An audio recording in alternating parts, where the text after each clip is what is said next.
नहालिकन मेथीको गुलियो अचार आज म हजुरहरूलाई सजिलैसँगले बनाएर देखाउँदैछु।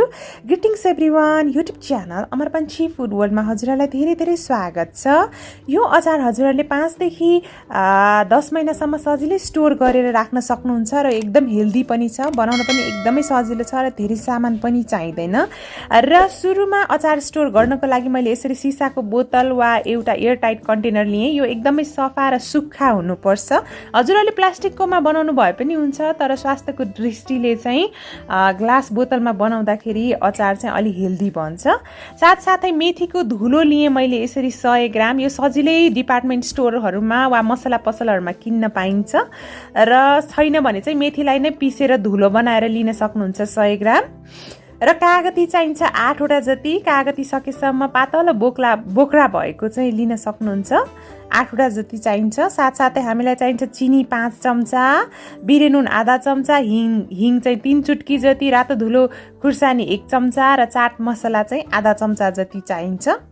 र सुरुमा हामीले यो मेथीको धुलोलाई चाहिँ हल्का भुट्छौँ, एकदमै सानो आँचमा लो फ्लेममा यसलाई हामीले भुट्छौँ 1 मिनट जति। यसलाई डढ्न चाहिँ नदिनु होला है, डढ्यो भने कति पनि मिठो हुँदैन। दैनिक रूपमा 5 देखि 10 ग्राम मेथी खाएमा हाम्रो शरीरको ब्लड सुगर लेभल पनि घट्छ र कोलेस्ट्रोल पनि घट्छ। यसले भर्खर आमा बनेका महिलाहरूलाई पनि मिल्क प्रोडक्सन गर्न एकदमै हेल्प गर्छ। तर हजुरहरूको लो ब्लड प्रेसर छ भने चाहिँ धेरै नखानु होला। मेथी चाहिँ 5 ग्राम मात्रै दैनिक खान सक्नुहुन्छ। र हाई ब्लड प्रेसर छ भने चाहिँ 10 ग्राम दैनिक खानुभयो भने ब्लड प्रेसर पनि एकदम कन्ट्रोलमा आउँछ हजुरहरूको। यो अचारलाई हजुरहरूले खाना, रोटी, नान, परौठा जेसँग खानु भए पनि हुन्छ। मेथीले चाहिँ हाम्रो शरीरको अनावश्यक तौल पनि नियन्त्रण गर्छ, किनभने मेथी खाइसकेपछि हामीलाई खासै भोक लाग्दैन पनि। र यतिको भइसकेपछि ग्यास अफ गर्नुहोला र तत्कालै यसलाई एउटा बाउलमा चाहिँ म ट्रान्सफर गर्दैछु। हेर्नु है, यसरी भुट्यौँ भने चाहिँ मेथीको अलिकति कच्चा टेस्ट जान्छ र मिठो पनि हुन्छ हाम्रो अचार। एकैछिन यसरी मिक्स गर्नुहोला। त्यसपछि अरू चिज राखेँ, चाट मसला राखेँ मैले, बिरे नुन राखेँ, चिनी स्वादअनुसार राख्न सक्नुहुन्छ। मैले 5 चम्चा राखेँ 100 ग्राम मेथीको लागि, रातो धुलो खुर्सानी 1 चम्चा र हिङ चाहिँ 3 चुट्की जति राख्दैछु।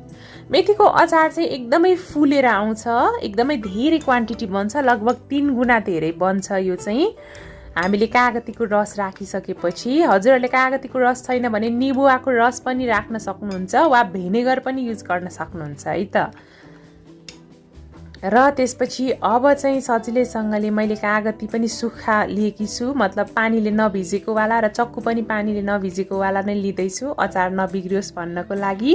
यसलाई हाफ साइजमा काट्दैछु मैले। हामीले कागती चुज गर्दा चाहिँ सकेसम्म भनौँ न यो बोक्रा पातलो भएको छान्नुपर्छ, अलिकति लाइट कलरको। यसो गऱ्यौँ भने चाहिँ अलि धेरै रस आउँछ कागतीको चाहिँ। अब यसको रस म निकाल्दैछु है त। कागतीको बोक्राबाट पनि एउटा छुट्टै अचार बनाउन मिल्छ, त्यो पनि म हजुरहरूलाई अर्को भिडियोमा सेयर गरौँला। र यसरी सबै कागतीकोहरूको चाहिँ मैले सजिलैसँगले जुस निकाल्दैछु। र हजुरहरूले मेरो च्यानल अमर पन्छी फुड वर्ल्डलाई सब्सक्राइब गर्नुभएको छैन भने प्लिज सब्सक्राइब पनि गरिदिनु होला। साथसाथै मेरो च्यानल अमर पन्छी फुड वर्ल्डलाई चाहिँ सब्सक्राइब पनि गरिदिनु होला। लाइक, सेयर र कमेन्ट पनि गर्न नबिर्सिनु होला है त।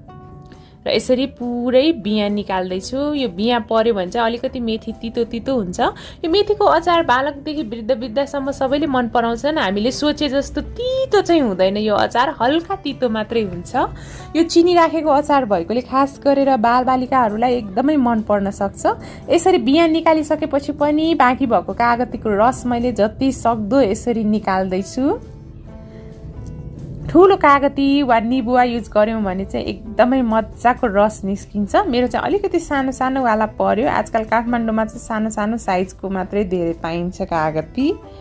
यसरी पुरै जुस निकालेर कागतीको यो बोक्राबाट पनि अर्को भिडियोमा म अचार बनाउन सिकाउँछु हजुरहरूलाई। नफ्याँक्नु होला बोक्रा पनि है। र यो बियाँहरू चाहिँ नराख्नु होला है, बियाँ चाहिँ छुट्याएर राखेँ। त्यसपछि यो अघिको मेथीको मिक्सचरमा यसरी मैले राख्दैछु कागतीको रस, र यसलाई मजाले हामीले मिक्स गर्नुपर्छ। यो मेथी चाहिँ एकदम फुलेर आउने भएकोले यो हल्का सुक्खा नै देखिन्छ। र हजुरहरूको अचार धेरै सुक्खा भयो भने चाहिँ भेनिगर राख्न सक्नुहुन्छ। भेनिगर राख्यौँ भने अचार लामो समयसम्म पनि बिग्रदैन। खास गरेर हामीले तेल पनि युज नगरेको भएर अचार लामो समयसम्म स्टोर गर्ने हो भने भेनिगर राख्न सक्नुहुन्छ र एकदमै एफोर्डेबल प्राइसमा भेनिगर हजुरहरूले किन्न सक्नुहुन्छ। अमिलो चाहिँ त्यति महँगो पनि हुँदैन। यसरी हल्का सुक्खा भयो भने चाहिँ मैले चाहिँ यस्तो सिन्थेटिक भेनिगर युज गरेकी छु। हजुरहरूले एप्पल साइडर भेनिगर पनि युज गर्न सक्नुहुन्छ। हेर्नुहोस् है त, मैले 6-7 चम्चा राखेँ यसरी र यसलाई मजाले मिक्स गर्नुहोला।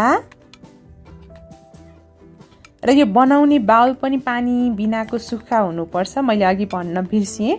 र हजुरहरूले प्रत्येक पल्ट चाहिँ अचार निकाल्दाखेरि सुक्खा चम्चा मात्र युज गर्नुहोला। यो चाहिँ इन्स्ट्यान्टली खानको लागि रेडी भइसक्यो, घाममा सुकाइराख्नु पर्दैन है।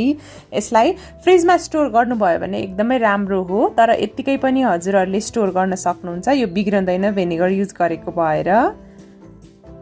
म टेस्ट पनि गर्दैछु। वाउ, एकदमै टेस्टी बनेको छ गुलियो गुलियो अचार। र त्यसपछि यसलाई म यसरी ग्लास जारमा स्टोर गर्दैछु। बनाउन एकदमै सजिलो छ। यो अचारलाई चाहिँ पहिला चिनी र मेथी मात्रै राखेर बनाउँदाखेरि पनि एकदमै मिठो हुन्थ्यो कागतीसँग। मैले चाहिँ हल्का हिङहरू राखेर छुट्टै टेस्ट दिएकी छु। हेर्नुहोस् है त, घाममा सुकाउनु पर्दैन, सकेसम्म रुम टेम्परेचरमै राख्नुहोला। छ भने चाहिँ फ्रिजमा राख्नु भए पनि हुन्छ।